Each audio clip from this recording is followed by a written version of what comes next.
Red Zone TV kwoli tukyagenda maaso n'okubanga ate tukutuusaako embeera nga bwejja nkuleetedde akatambi Sammy Da Mighty Family oba Sam Okanya yogera olunaku olwajjo yabadde akomezeddwawo mu kkooti eya Buganda Road okulaba nga addamu okusaba okweyimirirwa era bannamateeka be nga weebali bonna ng'era bw'obadde obimanyi ng'era bwe bizze bitambula ku mukutu ogwa Red Zone TV njagala kutegeeza nti embeera teyabadde nnyangu nnyo ku sayidi eya Sam Okanya oba Sammy Da Mighty Family oluvannyuma lw'okuba nti baagaanye omulundi ogwokusatu okubeera nga bamuwa beyiro oba nga bamukkiriza okubeera nga yeeyimirirwa abeere ng'awoza ava bweru. Ensonga yavudde ku ki? Omukulu amanyiddwa nga Balam Barugahara yali emabega wa bino ng'era bwe wawulidde ng'erinnya lya Balam lifulumidde nnyo mu nsonga z'abavubuka bali abakulembeddwa Ssaanya Muhyiddin Kakooza ne Olivia Lutaya ne ba political prisoners abalala bonna. Erinnya lya Balam Barugahara nga ye minisita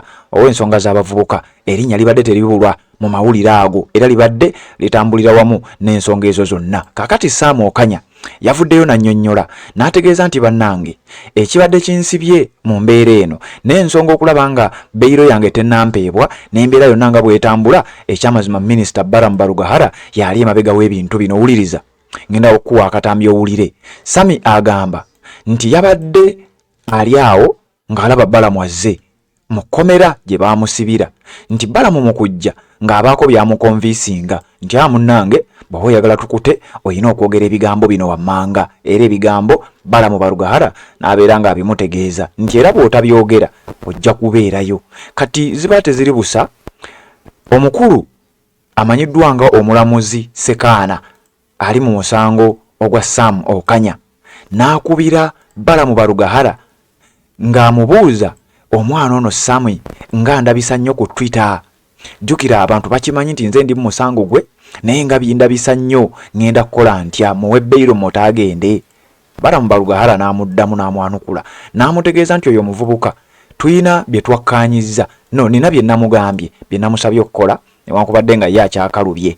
Sam Okanya mu bye baamugambye nga tebyawukana nnyo n'ebigambo bye baagambye Olivia Lutaya nti twagala mu kamera oyogere ebigambo ABC, twagala obeere ng'okola ekintu ABC tusobole okubeera nga tukuta. Kati no kigambibwa nti Sam Okanya bino yabigaanye era oluvannyuma lw'okubigaana musajja wattu bambi omulamuzi ne bamutegeeza nti oyo bw'anaaba takkirizza kukola bye namugambye talina kuvaawo awo era talina kuteebwa, njagala obeere ng'omuzzaayo kwa rimanda, teri kumuwa beyiro. Ngenda kuwa akatambi okawulire naye njagala tutambule empola mukutu gwa Red Zone TV. Bw'oba tonaba kubanga osubscribinga nyongera okubanga nkutegeeza nti kkirira wansi awo wennyini woolaba ekigambo subscribe kikwateko, kwata ku kade aka notification ojja kuba tomissinga nsonga yonna. Bino byonna nno bigenda mu maaso ng'abantu abalala bangi bakyakwatibwa era bangi bakwatiddwa ku nsonga ze zimu. Kuwagira buwagizi kibiina kya National Unity Platform kati Sam Okanya okusinzira ku mboozi ye nga bw'ogenda ogiwulira mu katambi ke njagala okubanga nkuwa ku mukutu guno ate tubeere nga tweyongerayo bwe bityo bwe byatambudde era nga ezo ze zimu ku nsonga lwaki Sam Okanya ne bwe twogerera nga musajja wattu akyali mabega wa mitayimbwa, akyali kwa rimanda olw'ensonga ezitannyonnyolwa. Wabula nga ebyavuddeyo biwulirize mu katambi kano nzije ate tubeere nga tweyongerayo. Sebambulire Patrick nze ndiwo nze nkuweereza mukutu gwa Red Zone TV. Kyantuuseeko gye mbadde era nali nasaba nsigaleyo. Balam yazze ne mugamba mulamuzi wange ye Kayizi n'akwata essimu n'atugamba musirike n'akwata Kayizi n'amugamba awo omuganda wange ogamba otya nti ndi bulungi. Omwana ono Okanya Sam n'ensonga ze zituuseewo. Omulamuzi n'amuddamu n'amugamba nti omwana oyo anvumaganya nnyo ne ku Twitter okuba obujulizi talina bujulizi bumulumika. Banne bonna abantu 15 baabata ye yasigadde ku fayiro atya mukkiriza muwe beyiro. Ko Balam n'amugamba nedda tomutakati mpaka nga bano abannuuku bavuddeyo. Olwagize n'etabukira Balam n'etabukira Balam going on record, going on the camera. But it is, then he should put down his camera now. We have substantiated. Here you can stand outside there and say. Yeah, let him say, but he's on the camera in court. He's saying. Your worship, I pray that you protected the rights of the. I'm Yona, he's making allegations against people who are not here. Yes? If he has those allegations, either why would he make maybe Yona would pray that and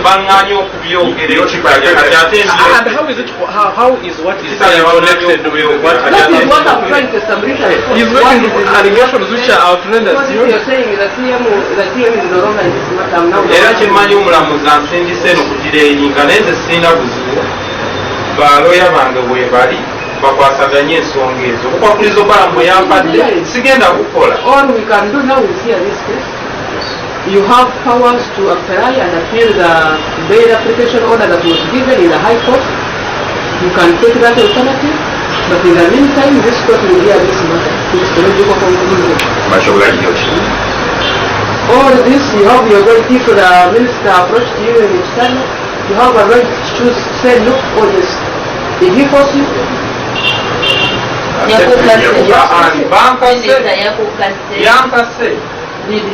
he yankase oyo kubyogera ndyoke nfune eddembe lyange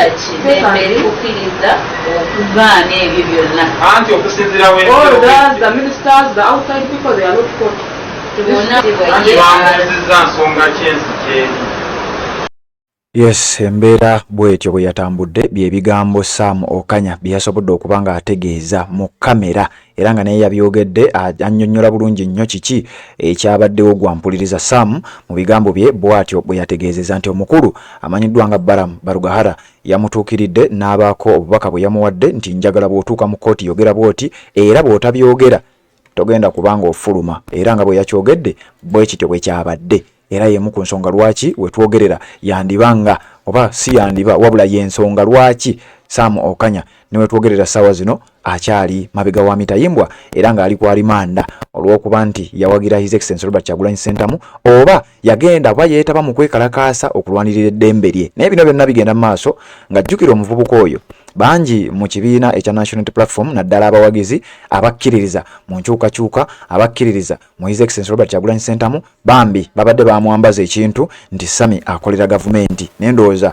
kino kijja kujjayo bulungi nnyo nti bambi ayinza okuba ayinamu ensobi ze yakola ayinza okuba ayinamu ebitaali bituufu kale bye yayogera naye nga womanyi nti abantu tubeera bantu. Sam Okanya nze nga Red Zone TV njagala okutegeeza nti ekyamazima omuntu akolera state ayinza okuba nga taba bwatyo.